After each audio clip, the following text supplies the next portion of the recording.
সুধী শ্রোতা বন্ধুগণ ও দর্শকবৃন্দ, আজ গণেশ চতুর্থী দুপুর 1:56 থেকে শুরু হচ্ছে।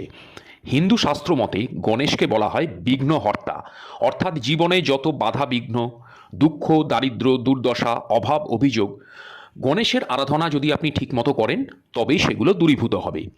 গণেশ চতুর্থীর এই মহাক্ষণে আপনারা একটি টোটকা করতে পারেন। যদি আপনি অর্থনৈতিক উন্নতি চান, আয় উন্নতির বৃদ্ধি চান, তবে আপনাকে হলুদ রঙের একটি গাঁদা ফুল জোগাড় করতে হবে।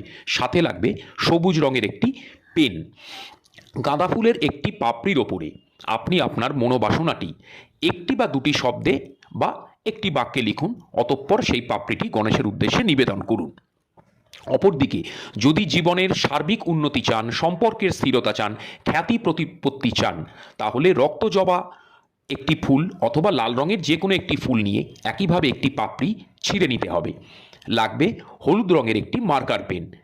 একইভাবে আপনি ফুলের পাপড়ির ওপরে আপনার মনোবাসনাটি একটি বা দুটি শব্দে বা ছোট একটি বাক্যে লিখুন, সেই পাপড়িটি ভগবান গণেশের উদ্দেশ্যে নিবেদন করুন।